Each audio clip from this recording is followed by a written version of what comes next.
ADHD strategy in my own design. Shaking off the scripts they wrote in my mind. ADHD rhythm in my stride. Energy budget holding me aligned. I'm returning to the core. This is ADHD Energy Strategy Live. Welcome. This is our monthly hangout. I'm so excited about tonight's hangout. Tonight, we're going to be talking all about the theme of rebuilt. And so if you've been here before, then you know this is just an open space for ADHDers like you and I to unmask and to reflect and also to just have a little bit of a mirror of other people who have similar experiences to us. And hello, there's some babies in the room right here in the background. Oh, sorry. That's okay. Hey, Bree. And so allow this space to just open you up. Really, the goal here is that you feel really open to share, because the more we share our stories in a space where we've gathered, the more our stories can be amplified. We've got a storyteller here in the room right now who can tell us all about it. I'm sure we're going to learn all about it here in just a minute. And of course, I'll let Rachel tell her story. But for now, what I'd like to say is please just be in the energy of, if you're a person who's ever in a room and you're like, oh, I kind of feel like I want to share, but like, oh, I don't know. This is the night you do it, especially with Rachel here with us. I mean, we could both share stories, I'm sure, of the times that we held back our voice from something that could have made a really big difference, not only in the life of another person, but also in the reflection of our own story and how badass that is. The idea of rebuilt being that we've all lived chapters where we were sort of standing in the ashes of a life we thought was going to be the way it was going to be, and then it wasn't that. And what happens next is basically turning point on, and what that story it becomes, even in the moment that you think, will this ever go anywhere? And will I ever get out alive? Later on, you have a chance to reflect, and we all know that, yeah, you did.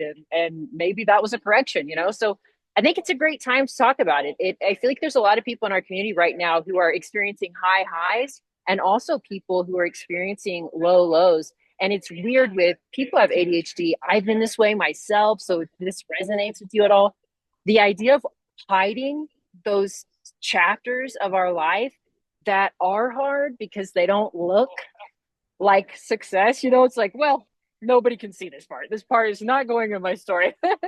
And as Rachel will tell you, I'm sure, that's actually part of your story that will become one of the most fascinating chapters. So the idea being, if you're in a season like that, or if you've ever been in a season of hiding, that this is a place to come out into the light and to loosen that up and not be alone in it too. So I really encourage you to be in the energy of sharing. Tonight, I'll do a call for sharing. Of course, Rachel's going to start us off. So share is the word that you'll want to type in the chat box, or just raise your hand and I'll call on you. And I'd really love to hear from you. So that's the idea. But if you're a person who's like, listen, I'm not one of those kind of neurodivergent people, I don't share, I will keep my camera off, I don't want to be perceived, I really respect that. So this is a friendly space for everyone, however you show up. So let's get everything started tonight. So I'm Mo. I'm an ADHD energy strategist and coach. Really, my mission is for people to really understand what costs them in their life energetically, what also credits them in their life, so they can build margin and show up to what they really want to show up in an intentional way, so that they can do the things that they really want to do and not always be putting themselves last, or not always be technically getting everything done, but not really feeling alive in their own experience. And so tonight we'll talk a little bit about that too, I'm sure. But let's get into chatting with Rachel. And of course, I'll tell you this much. Rachel, we'll talk about this too here in just a second. When you have people in your life, especially if you're a coach and you work with clients, a lot of times what happens is you're just a big of a fan of the person who's on the other side of the screen, as the vision that they have for themselves is. You know what I mean? The idea of like, they see an idea of where they want to go and you're like right there with them. And so I've been a big fan of Rachel since the very beginning, since I met her. she had her own business in Texas when I met her. And I was just like, damn, this girl is like totally badass. And I vibed with her right away. And ever since then, I have seen everywhere that she sees she wants to go. And it's not even barely getting started. I feel like Rachel's story is one that is so super exciting and a person that is insanely motivating. So I'm really excited for you to talk to her. She's a speaker, she's an entrepreneur, she's the founder of Purpose Powerhouse. And as you'll learn, after rising from being a single mom on food stamps to building multiple businesses, she now helps purpose driven leaders get on these bigger stages and communicate with confidence to create lasting impact, not only in their life, but also in the lives of people who need to hear their stories. And her mission is really simple, is to help good people with powerful messages be really felt and not just heard. So Rachel, girl, I'm so glad to see you. I'm Welcome. so happy to see you. It's always so full circle. So just to start off, y'all, Mo was my very first coach, like my very first coach. And my parents were life coaches, so I kind of knew what that was. But then I saw the ADHD and I was like, yeah, yeah, I need some of that. And I literally will never forget. Yo, I make multiple five figures a month now. And I remember telling Mo, I'm scared to post my first talking head reel. I'm scared Yeah. to post. What are people gonna think about me?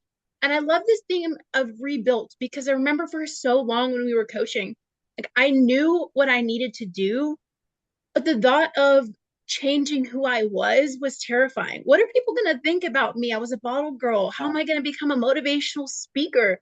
How am I going to change my identity? And that was so terrifying. And I remember on one of our last calls about this, you were like, what if we just full sent it? Like, what if we just went all in?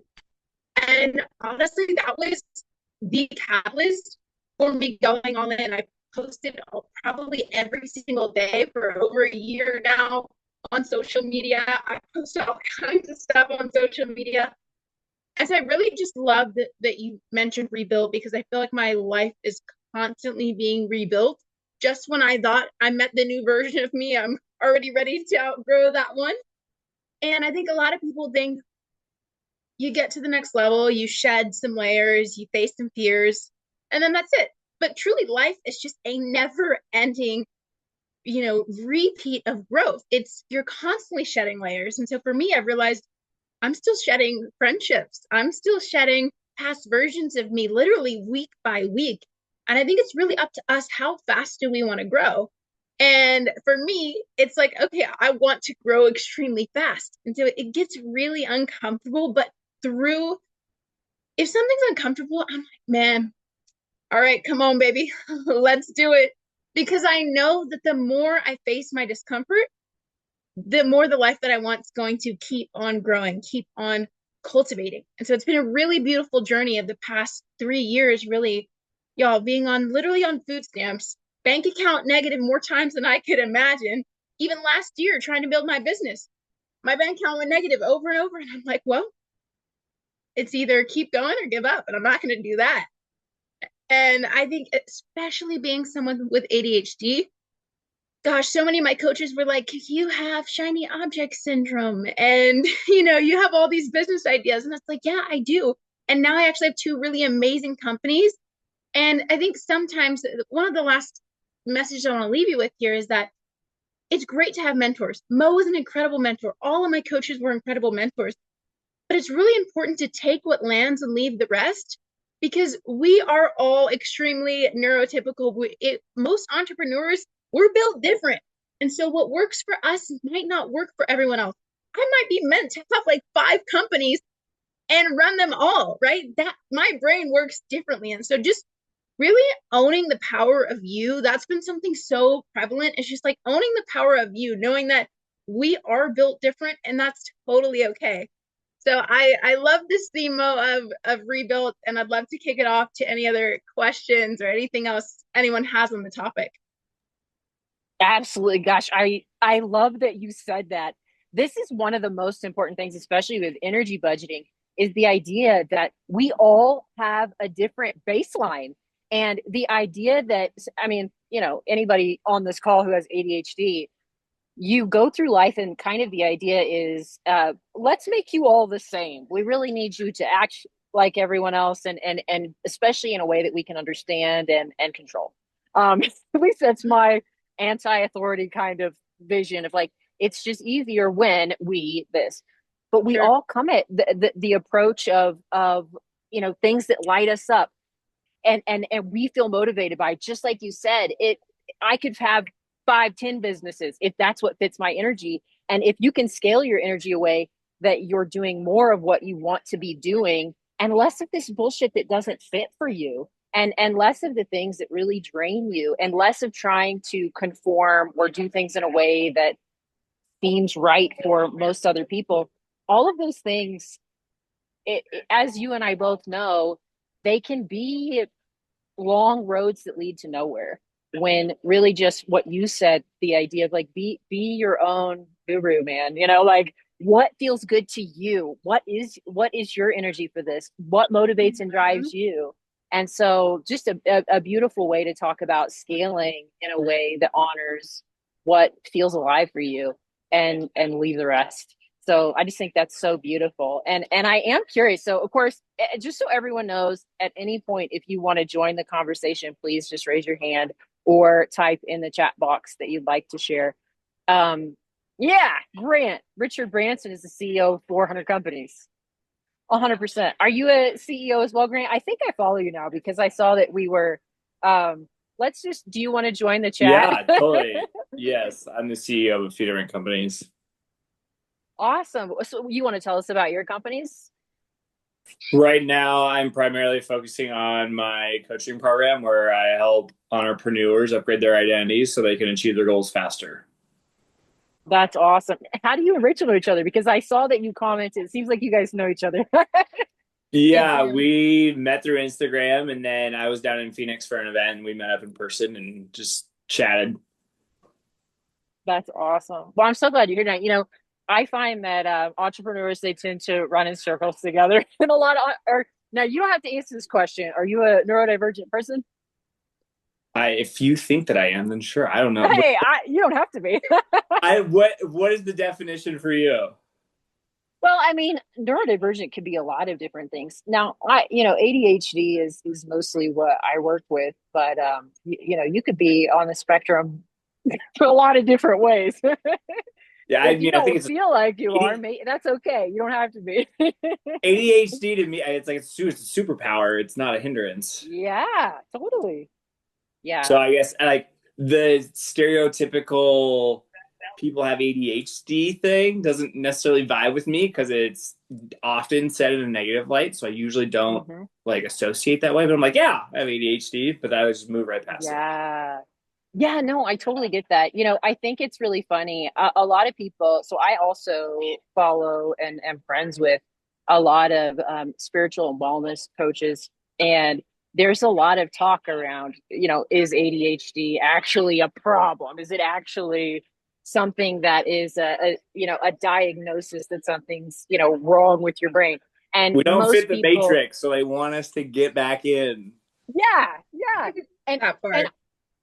I literally I feel the same way. And so for me, I feel like ADHD is a label that sort of helps people unify and come together. But at the end of the day, I don't look at it as something that's wrong or broken. I look at it as just a deviation from what most people have. And I don't even really like to use the word norm, because I think that also, if you're a spiritual person at all, Rachel, I don't know how you feel about this, but it could actually even mean that you're more finely tuned in a way of being able to pick up on, different sensory experiences, whatever that may mean to you.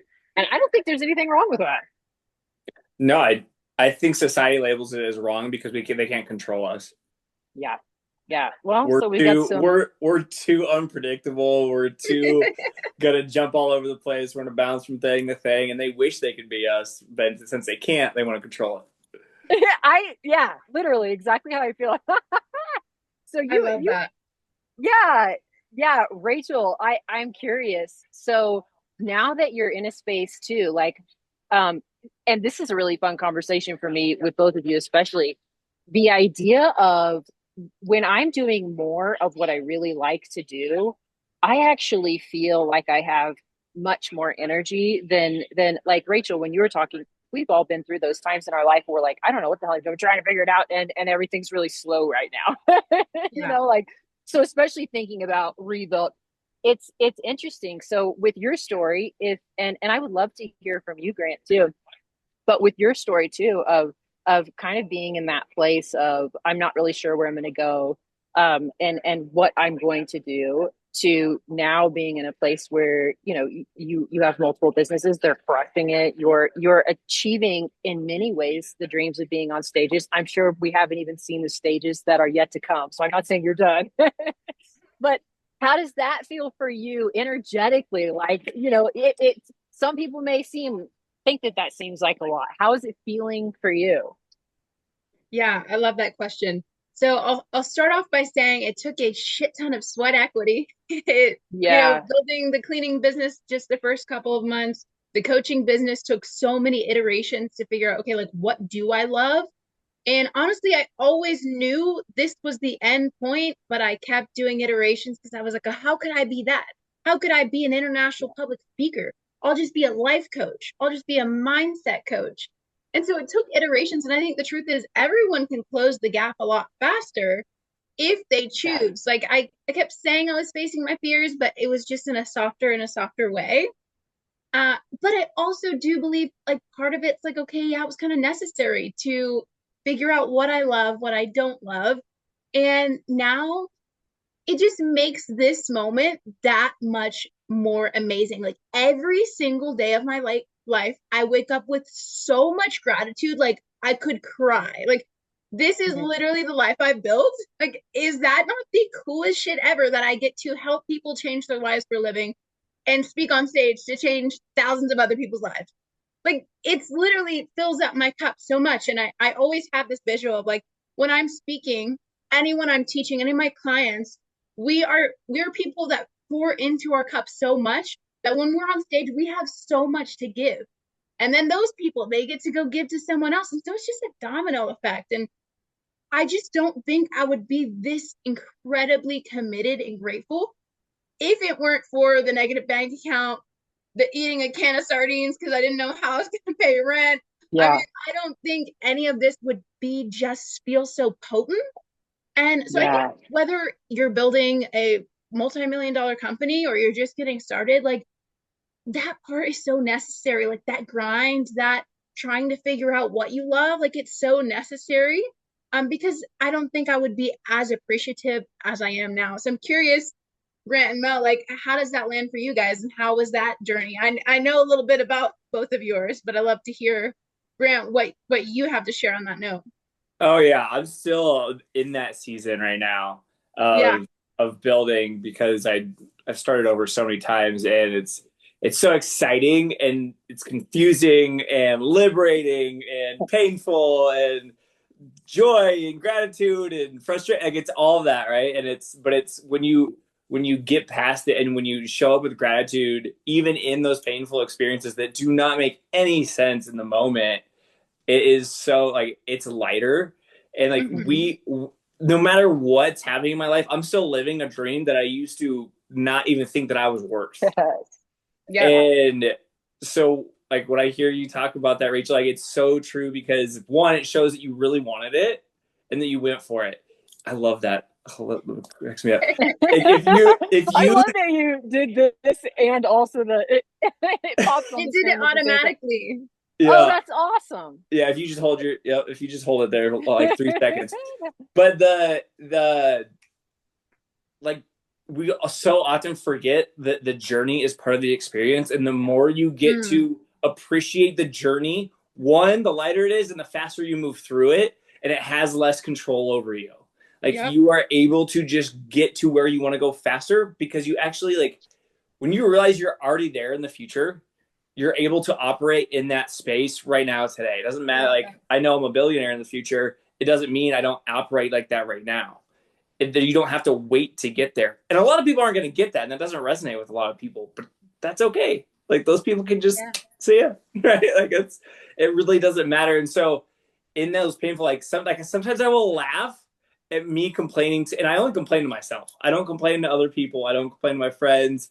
I should probably complain to Claude so I have somebody to talk to about it. But like legitimately, it is so like it's such a blessing to be in these there are moments that I'm going through that I'm just like pulling my hair out, right? My hair's getting grayer by the second. Yeah.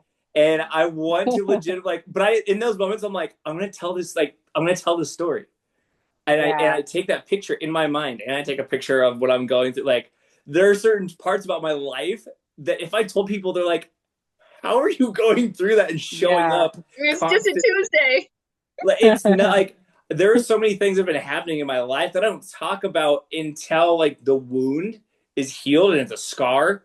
And then I talk about it a little bit more because I don't want to be bleeding out on stage or bleeding out online, right? Like I'll share a little bit of it because I don't mind sharing the losses in the moment, but just not going full into it like until I'm healed because I'm going to somehow like it's not gonna land the way that I want it to. And I want to process through it. And I do talk about that with friends that I trust. And I think it is important, like in my group coaching in my community, I tell people like share something that's awesome in your life, but also share something that's terrifying or that you're not sure of, because you never know when you do share that online that somebody might have an option or opportunity for you to move through that faster, or just offer you just that one moment of support that helps you get through that day, and then you show up massive the next day. Yeah. That's such a beautiful way to say it too, because we all also have a skewed perspective of our own experience sometimes, especially when it's hard, Yeah. and when you see the drastic comparison of maybe for example, I have a coach who has his company's worth like $40 million or something, and my problems today are problems that he's had before too. Also, though, he was able to process through those, look at where he is now. And so therefore, every time I see people who are living experiences like me too, I'm called forward. And I realize this is just as document worthy as any other experience I've ever had. This is why I'm a coach. It's all about how I meet it. It's all about the way that I'm able to, just like you said, and the going through it is the meeting it, and the journey of you becoming what you want to be includes all this hard shit. That's why we chose this path. Like this is why we're doing it, and this is the lesson that we learned, just like you said. Why is it so sweet? Because you had to do what was required to get to this place, which was not given. And now you've learned those lessons. You have that experience. And whenever you meet the next journey, it's not like you're starting over. Or let's say you do decide to change directions. You have all these skills to take along with you. And Richard is in the chat. I don't know if Richard wants to get on camera or not. I'm not going to put you on the spot if you don't want to be. But he's a sober coach. And so Rachel, you have some things in common with Rachel. I'm not sure about you, Grant, too, but Richard, Rachel and I's sobriety date is 10 days apart. Oh my God. Okay. Richard, do you want to chat? Do you want to share a little bit about where you're at right now? Yeah, I'm actually at a little league baseball game, and it's probably about ready to get over. Oh, you're fine. Bree is too. But yeah, I mean, I've been trying to get into this space for a few years, and about a year ago, I had some encouragement from one of my friends to quit drinking, and I said, sure, why not? And it wasn't like a problem. It was a bad habit, 3-4 beers a night, and I just, to the point where I was kind of tired of it, and I was telling myself I was going to quit. And my buddy, I'm a pilot for fun, and so is one of my good friends, and he's like, why don't you just quit? And I said, yeah, I'm going to, and that went on for a couple of months. And finally, one day, I think it was July 2nd last year, roughly July 1st, 2nd, 3rd, somewhere in there, I just said, fuck it, I'm done. And I haven't looked back. I mean, in all honesty, in all transparency, we go to breweries all the time. My wife likes beer. My wife likes a glass of wine, and she could care less if she drinks, but I've had about 3 drinks of beer in the last year, probably. And I'm like, I have a sip and I'm like, I don't even know why I drank, So it's interesting. I've had about probably 4 NAs in the last year, and I don't have a desire. Um, so I've been trying to break into the space for a few years now, and I was like, this is it. I'm gonna coach on helping people quit, moderate drinking, achieve alcohol freedom. My whole plan is to create quarterly adventure events like backcountry skiing, mountain biking, stuff like that. So as long as you're in the group, you're invited to those events. We're gonna have weekly calls, quarterly call, or weekly fitness calls, weekly mindset calls, one-on-one stuff. My wife's a kinesiology professor. I have one of my friends that's kind of in this with me.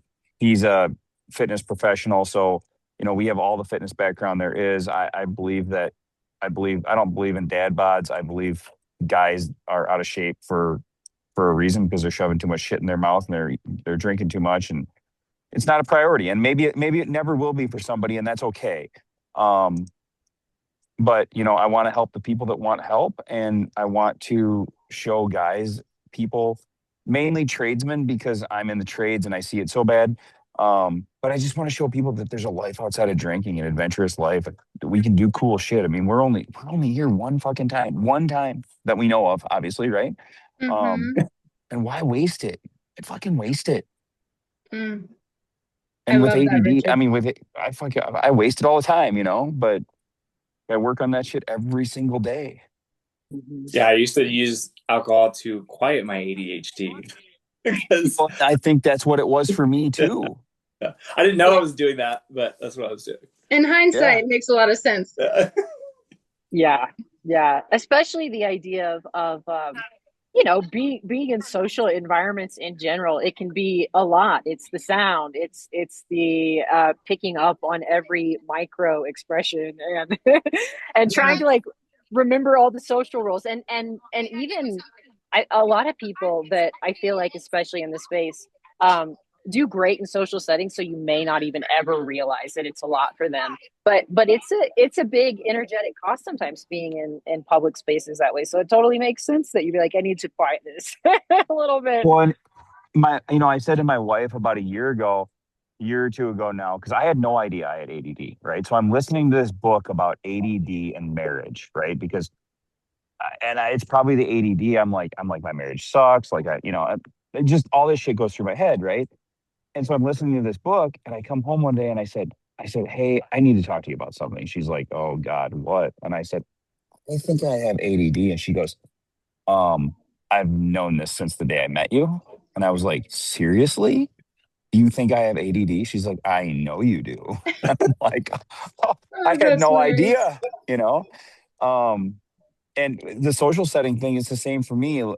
Like, I tell her I'm introverted, which I love people, right? But now I think it's the ADD. Like, I don't want to go out in public and talk to people, but when I'm there, I love it. So, Introverted and extroverted are made up words. I hate them so much. That's I would love to hear why. Let's hear your background on. I think introverted and extroverted are words that people hide behind to excuse their Yeah. behaviors. Hmm.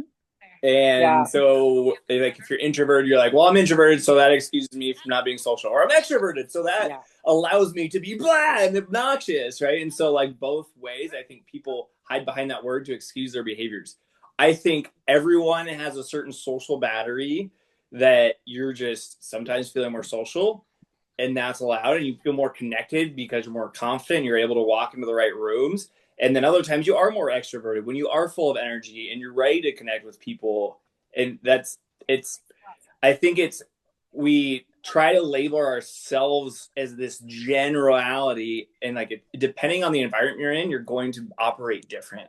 That's my sense on it. I love that though. And it feels very I'm not trying to label you, but it feels very ADHD to be like, you know what, I don't like labels. I'm not going to be defined by you or anyone else. I I think will we're just ever evolving, and like when we Yeah, like I agree yeah with that. like I think, I mean, as a person who has gone through such a transformation and is continuing to go through that, I know how much can change. And I know, like, there were moments where I was depressed as fuck, right? And anxious at the same time. And but I didn't necessarily label myself as introverted.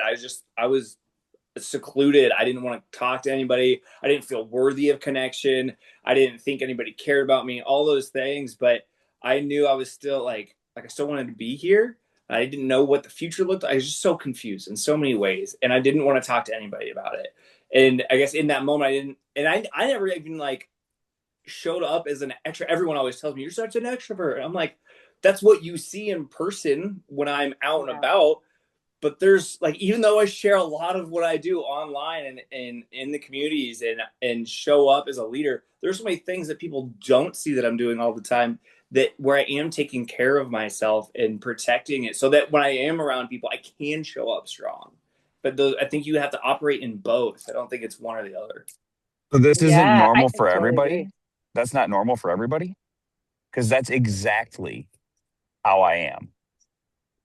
I think it's like once you realize that is normal, I think it's easier to kind of just step out of, I don't, for me, I don't like labels because we are ever evolving. Our identities are constantly changing. So for instance, I have quite a few friends that I really believe in the Gallup Strength Finder. Are you guys familiar with that stuff at all? Yes. Yeah. Okay. It's super important. I think it really does help. But when you're like, well, these are your strengths and these are your top 5 and they don't change for the rest of your life and all this stuff. And it's like, yeah, what? If you believe it, then it's totally true. And you're going to continue. But over time, who I was in my 20s and who I am now in my 30s, and I'm barely into my sober journey, right? 2.5 years is a very short amount of, I'm just starting to discover who I am, even though I thought I knew who I was, my whole entire life. I'm realizing I never really knew, and I'm starting to kind of figure it out. And then as soon as I figure it out, I change. So that's so funny. and so labels for me is it defines a period of time that I was in, and then I usually level up. And then I'm also working on becoming a certain person, right? I'm working on crafting this new identity. And so I think a lot of people hide behind things to excuse their behaviors more than they're like, yeah, this, instead of it letting them be their guide, I think people hide behind certain things more. Yeah, I think you're right. Ultimately, at the end of the day, and Rachel literally said this earlier, the idea of you have to take what you want to take out of this life and define yourself based on where you want to go, And also, like what you said, everything that I love anything that can be a mirror for me so that I can, just like Rachel said, take from it okay, this is showing this is a weakness for me. How do I feel about that? Does that even resonate? Do I agree? If it is true, is that something that I want to spend my energy on? Because I think something that I really love that you shared, Grant, about introvert, extrovert, I like to think of everything in the lens of energy, because especially with ADHD, it is a foundational layer for everything that we do. If you have an hour of time, but not any energy to put into that hour, what are you going to do with it? And so for me, the idea of introvert, extrovert, it really does at the end of the day become, what do I have energy for? What is going to serve my energy? Just like you said, if I'm going to show up on stage, Rachel, or in a community space, how do I need to prepare my energy and honor myself, whatever that means for me, so that when I am in the spaces, I'm fully in the spaces and alive in the spaces. And I feel like, as I'm hearing you all, I'm hearing these themes really of especially with becoming sober, really wanting to be present in your own experience and quieting the noise of what isn't your experience, so that you can be tapped into what is for you and more of an open channel for what is to be received. And so that you are clear with that vision moving forward. I really feel like that's what's, this is what's vibing you guys are giving me right now. So I just really appreciate that. And I would love to welcome some people that joined since we have been chatting. Dustin is here with us, and I believe I saw Joni. And I just got a couple of messages. I'm not sure if Jessica's here yet. So welcome. If any of you would also like to join the conversation and share, just put your cameras on and raise your hand, and we'll add you to the conversation. Just so everybody knows, Dustin is the sponsor of our call this month. And so hopefully here at the end, we'll get to hear from him a little bit about what he does too, unless he's ready to also join us and chat a little bit. How do you guys feel? I'm curious, Rachel, as you're moving forward. So just being in the theme of rebuild, you also up and left Texas. So when I think about people who we're talking about the, you do these personality tests, find out who you are, whatever else that might be. At the end of the day, no matter what information you get, no matter what data you have to be ready to take some action. And a lot of times some major action. And one thing Rachel's not afraid of is taking major big action. I would love to just pose this to everyone, but Rachel, this is the vibe I'm having to share with you right now. What comes up for you? Yeah. I'm gonna answer this and then remind me after. I'm gonna share a metaphor about blue hair. Okay, so don't let me forget Okay. to share Yeah, that. all right, no. Yeah. So I would say a lot shifted. One, getting sober was the catalyst, and stopped dating. I've been in a relationship literally since 15 years old till I stopped drinking and stopped dating. And so it really was just like this time that I got to date myself. I got to discover myself. Like, who am I without alcohol? Who am I without a partner? What kind of qualities do I want a partner? What do I want with my life? And then you take away the alcohol and then you realize, okay, well, I'm just going to sit in my house and not be triggered, right? Or maybe I'm going to scroll, or maybe I'm going to distract, or maybe I'm going to start running because I don't want to have to face my purpose. And so you realize when you quit drinking, there's a lot of substitutes you can put in there and you think you're being productive. I was going to the gym 2 times a day because I didn't want to work on my business, right? So, numbing, distracting can look different for a lot of people. For me, I was so scared to face my fears, to face being the CEO. Like, what are people going to think of me? I was a bottle girl. I was an alcoholic. And now I'm a motivational speaker. Like what? And so I noticed myself taking action by going to the gym, running, going on 5 walks a day instead of sitting my ass down and finishing what I said I was going to do that day. And so now I've realized, like, I have to do the hardest things in the morning or they're going to get harder, right? So getting the hardest things off my plate are the best things. And then the biggest shift for me is, whether you're religious, spiritual, whatever the case may be, I kept trying to build my business behind a screen. And as authentic as I like to come off as line, as much as I want to connect, there is nothing like in-person human connection. I will go to, and there is never a month that I'm not going to at least 2 conferences, because I have never gone to an event and then not had someone come up and say, how can I work with you? Without no bro sales, no hard pitch, just being yourself, like just going and being with people. And on that note, I want to say, like, it is important to protect our energy, because being with ADHD, if you're anything like me, I could be standing on a stage in front of 600 people and, like, I feel all that energy. So you really have to know, like, how to protect your energy, how to read the room. And there's just so many things, but I think really understanding, getting real with yourself. I do a self audit every single day. Every single day at the end of the day, I have to ask myself, was I 1% better? And if I wasn't, then why the hell wasn't I? And for me, it's really important to have data to look back and say, what did I do yesterday? What did I love about it? And what did I not love about it? Because a lot of us, we wait till the end of the month and we're like, shit, why didn't I hit my revenue goals? Why didn't I get new clients? Because you were distracted, because you were taking action, going to the gym 3 times a day and not working on what you needed to, right? So for me, especially with ADHD, like, not taking action can look really sneaky. We can convince ourselves we're doing it when really we're just being productive.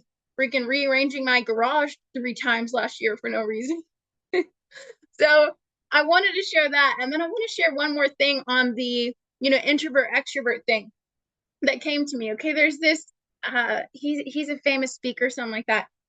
And so say I'm talking to you, Mo, and I say, I really don't like your blue hair, right? You're not going to get insulted because you don't have blue hair, right? So if I say, man, you kind of, your ADHD is really showing up right now, like, if I said something that might mean something about you, right? We have to believe it. So if somebody said, I don't really like your leadership, right? If you have amazing leadership, you're going to be unwavering. And so my point of this is it's our attachment to labels, right? Someone tell me I have ADHD all day long. I don't give a shit. I love it. I love it. I wouldn't have as many businesses as I do if it weren't for it. But I really just think it's about the meaning we attach to things. So if someone to say something to you and it pokes at you, then just get curious. Like, what am I making this mean something about me? So I just wanted to give that, because I thought that was such a beautiful way to say, like, okay, I don't like your blue hair. Well, I don't fucking have blue hair. Right. So if somebody says something and it doesn't, it's really up to us. So I just wanted to share that tidbit. I love it. I love it. It seems like Grant was pretty lit up, especially at that last thing you want to say. Do you want to share anything about that? Yeah, anytime anybody criticizes me, because there's a difference between criticism and feedback, because the way that it energetically comes out, wildly different. And I'm always grateful, and I'm just like, and this is something I learned from Ed Milet. I don't know if you guys follow Ed in one of his podcasts, and he interviewed this guy, and he's like, you must have a really good reason for saying that. Yeah. And then not saying anything after that, and just letting them talk and seeing what comes up, because maybe they do have a good reasons for saying that, or they're just talking out their mouth because you're a fucking mirror and they can't handle it, and so they want to say, and then all of a sudden they start backtracking, and then they feel stupid and they start apologizing. Whatever happens, it's great. But what Rachel nailed it. If you figure out how to not take that personally, and you just, you're like, oh yeah, all right, tell me more about that. Get curious about it. That's it. It changes the energy immediately to not get defensive, to just be realized everything can be a teaching or a learning moment. It's not our ego that has to take over.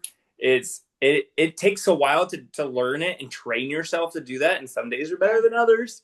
But it's so fun when you get to that point, because people think they're going to get to you and they don't. And then they get frustrated and they're just like, it's so fun. I love it. Yeah. Richard, are you joining? So I was going to say before, Grant, when I said that not everybody's like this, I just assume that, like, it doesn't bother me that I'm like this, right? I just assume that everybody had these thoughts and this is how everybody was. So then I've taken up this is leading into two different things. I started this Instagram page about a year ago, and I love it, like, because I use that kind of as my outlet to just talk and create and do whatever I want. And it's been great for me. Now, on the other side of that, when you're saying criticism, like, dude, I've had some posts out there that people just rip on me and tear me to shreds. Good. And I just go in there and I just, like, they'll say, like, you're the biggest piece of shit for telling people they should quit drinking. And I'm like, whatever. And I'm like, cool, thanks, and you're just getting under their skin, because they're not getting a rise out of you. And that's what they're looking for. And I just love that. Yeah. I delete and block now. I have no time or energy for those people at all. I don't want them in my life. I don't want them in my feed. I just let it roll, so it helps the algorithm. I don't even respond to it though. Yeah. I used to not respond, and I used to leave it, but it just, like, the weird bad, and, like, for me, I know I have to cleanse my past in order to move on to the future that I really want. The more ties that I have to my past, the more it's going to have some sort of weight on me, and the future me, can't afford to have any of it. And so I am so fast to block or just move past. Like, if someone is coming at me with hostility, animosity, all this stuff. Now, if I did something wrong and I need to reflect on it, totally different. But if someone's hating on me for the way that I'm improving my life and moving on, like, that's something that they can't handle, and they are frustrated by my progress. And I do not want any part of those people in my life. And so I just blocked 4 people yesterday, and I just didn't I'm going to see them at an event at my cousin's 4th of July party in a few days. And I just don't care.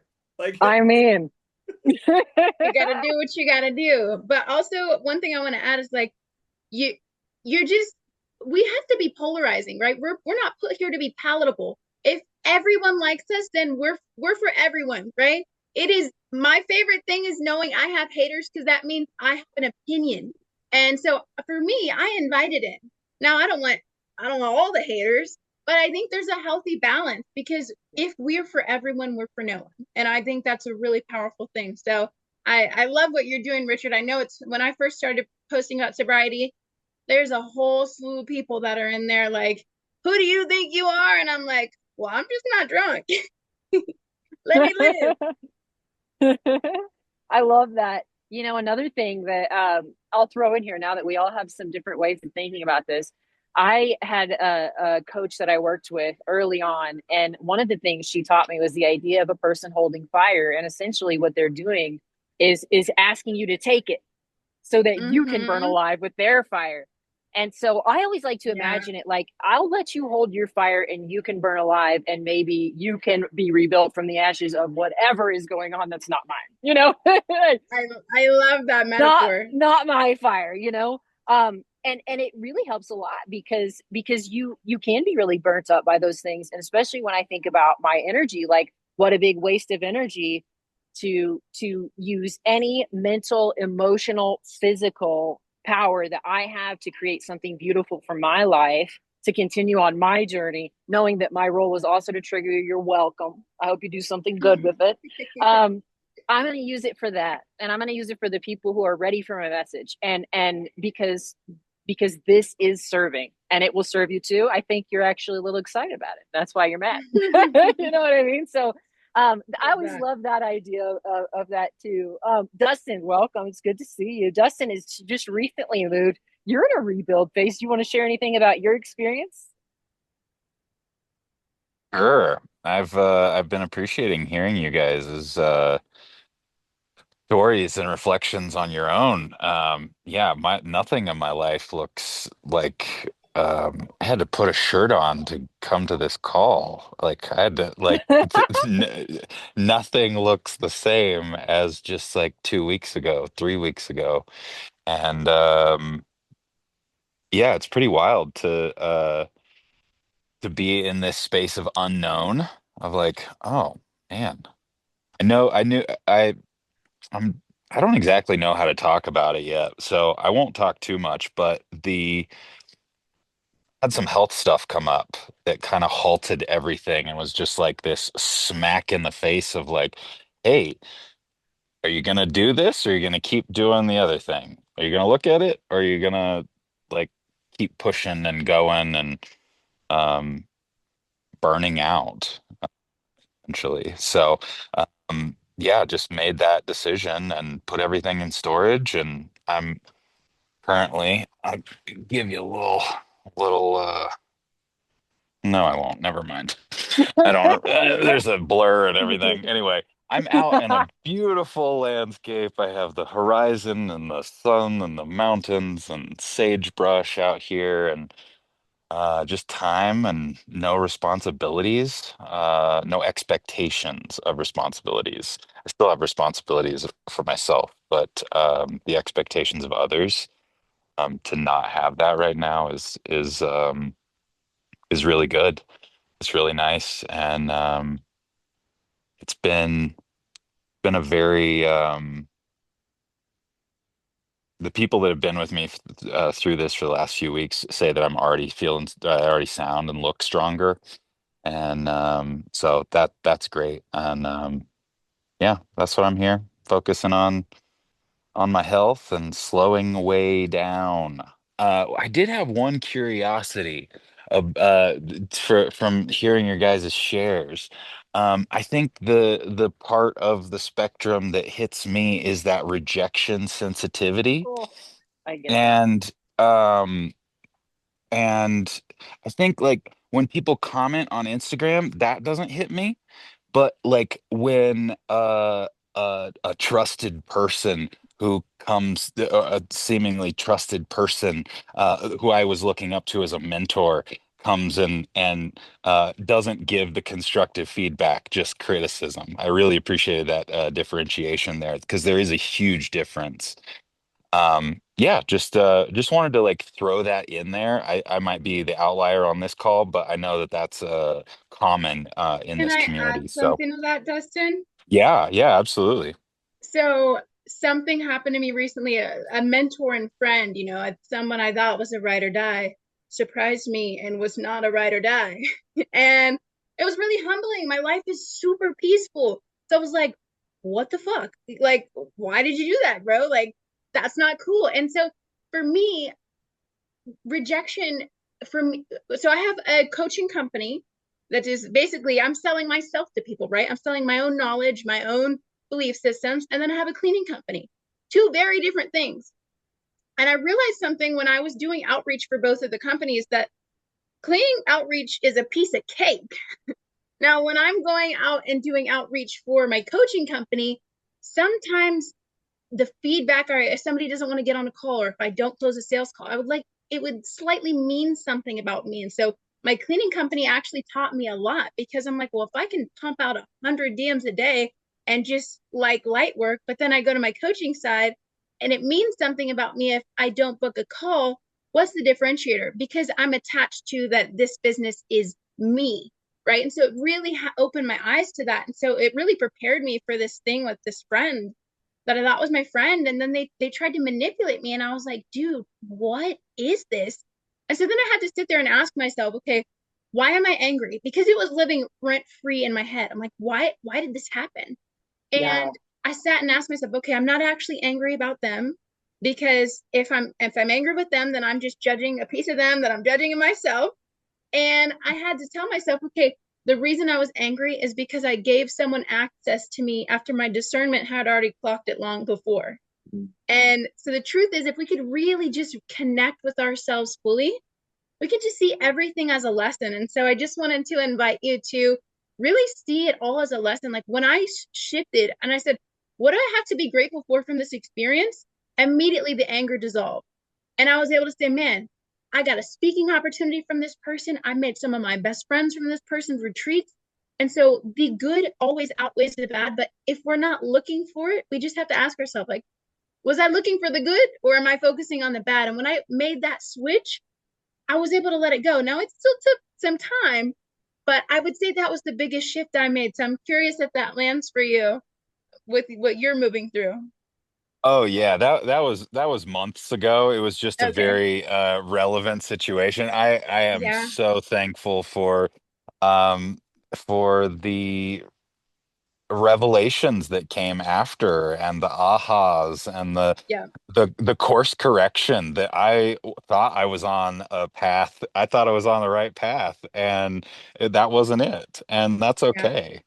Um Do you own your own business?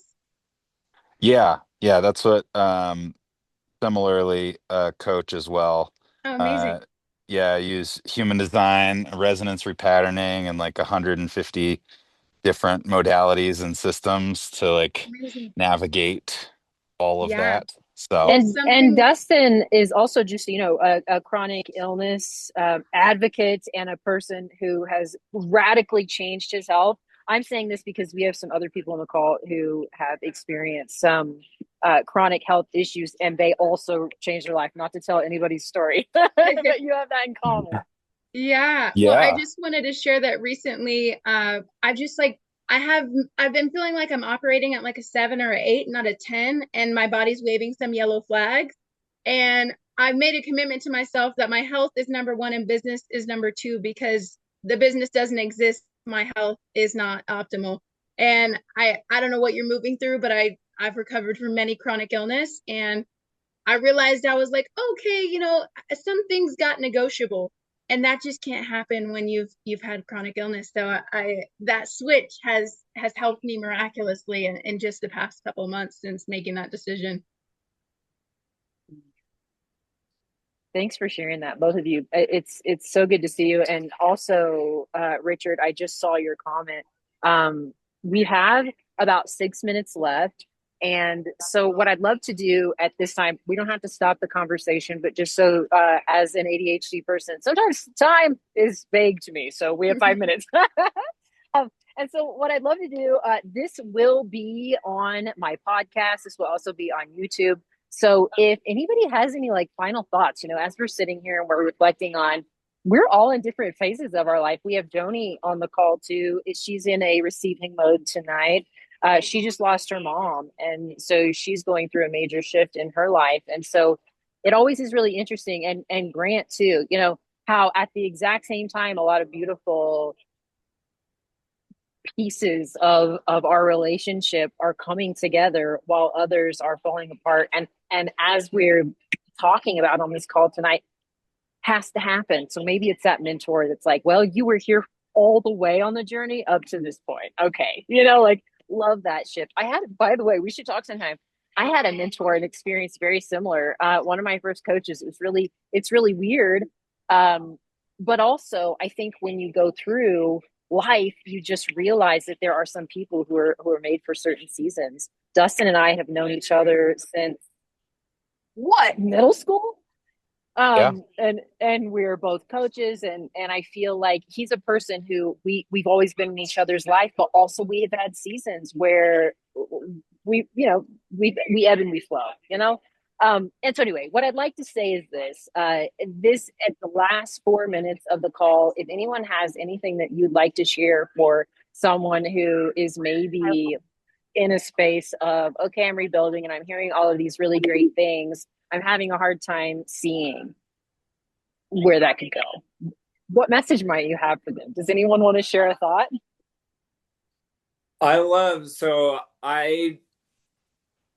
have a journal that I published, and the power of intention and really writing out a plan for your life and giving yourself some positive direction when things are not clear in your head, just getting it out on paper gives you a little bit of guidance.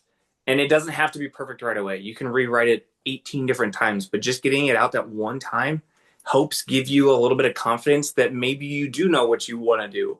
Or if you don't know what you want to do, you're at least trying to figure it out, and that gives you confidence to move forward. So definitely recommend just getting into something and writing out what's in your head so it doesn't feel so heavy, and you can just start to go towards that direction.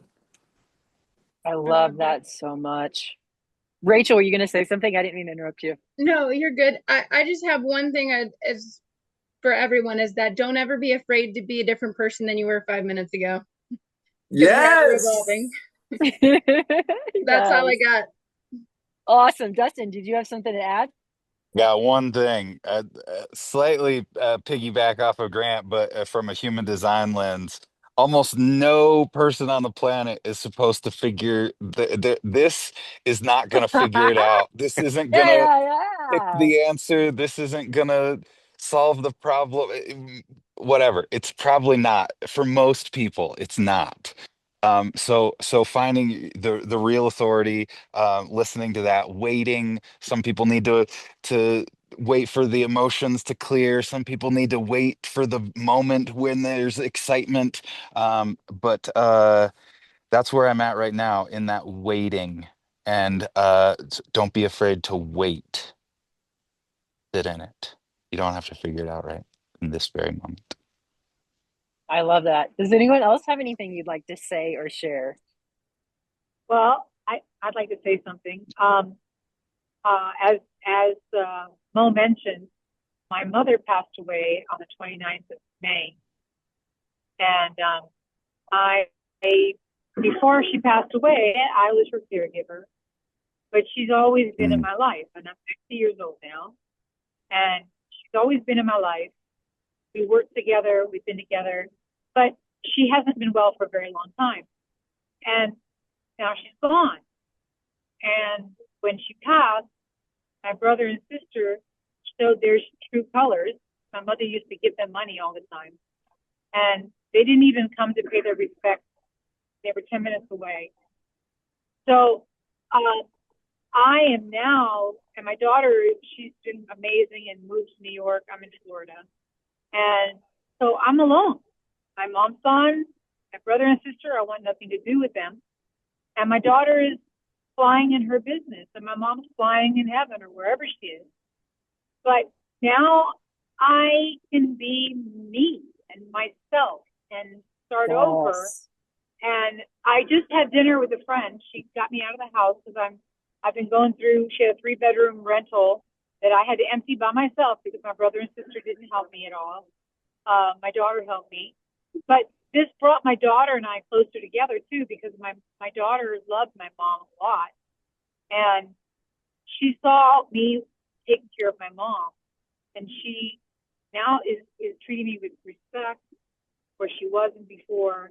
She is calling me in the morning to say good morning. She says good night.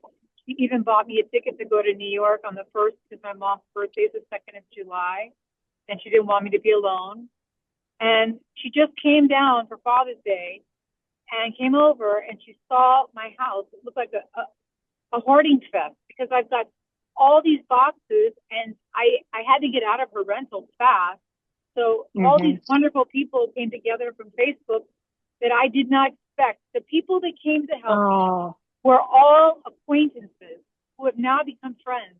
And all the people that I thought would come and help me didn't even call me. Wow. So I have a whole new group of people around me. And wow. It's crazy. I've made new, wonderful friends. And it's funny. I had a guy who ripped me off trying to do, long story short, I have a space that I rent. If you guys are on Instagram, it's called Secret Card and Tiki. And I rent it out for parties. And I needed to do an epoxy floor. This guy said, listen, I'll do it for you. I'll barter. You buy the product and I'll do the floor. He said it would take a week. It was April 1st. I have not been able to book my place for 3 months, which is how I was able to pay the rent for my mom and my house. But today somebody called me, and I swear my mom sent him, because he's somebody from my past who happens to now be an amazing architect with a huge company. And he's sending somebody, he sent someone this morning to come see the project. And he's like, I'll get it done for you. You probably could book it this weekend. So these things are now starting to happen. I'm seeing everybody's true colors. And so now I'm going to start over again. But I want to do some kind of podcast about being betrayed. You know, I need I really do. You need to process and I don't know how to start. Well, hey, Jody, after this, I'm going to message you, okay? And also, Rachel knows plenty about a podcast. We'll hook you up with her podcast. You can get some inspo. Grant, do you have a podcast? Yeah, I do. I've got another one brewing. Okay, well, hey, everybody link all your stuff in the chat. Everybody, don't be shy. Whatever you got to sell, whatever you're good at, we all want to know about it, okay? Or if you have a podcast or some cool places that people can go and find more inspo, Joni, I'd be happy to talk to you about it. But thank you for sharing that. It really speaks to what Rachel said, the idea of meeting all the great parts of what's become, and use that to fuel what's becoming. And also have fun. That's the last thing I'll add, and then we'll pop off the call. But to me, one of the greatest teachers in my life is joy, and allowing myself to have it, and allowing myself to go play and have fun and go laugh and just let that shake some shit loose, because it usually works. Or go be in awe of something gorgeous that just takes your breath away, you know, grass or whatever, you know?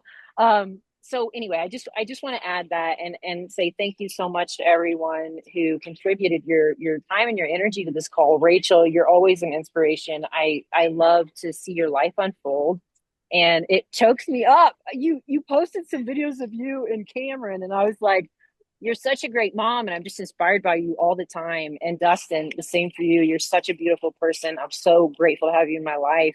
And Grant, it's so great to meet you. You have such good energy. Thank you for sharing tonight. And honestly, this is a big energy for these calls. And you all made it that. Richard, you too. I'm so excited to see where we all are in a month from now. And be thinking about that. Like, what do you guys want to call into your next month? It's about here, you know? So get 1% better. As Rachel said, you've got how many days? 6 days to get 6% better than you were yesterday. So if you guys want to connect with Rachel, I'll be sending this out in the newsletter. Thank you for being here tonight, and I'll have this posted tomorrow. You guys have a great evening.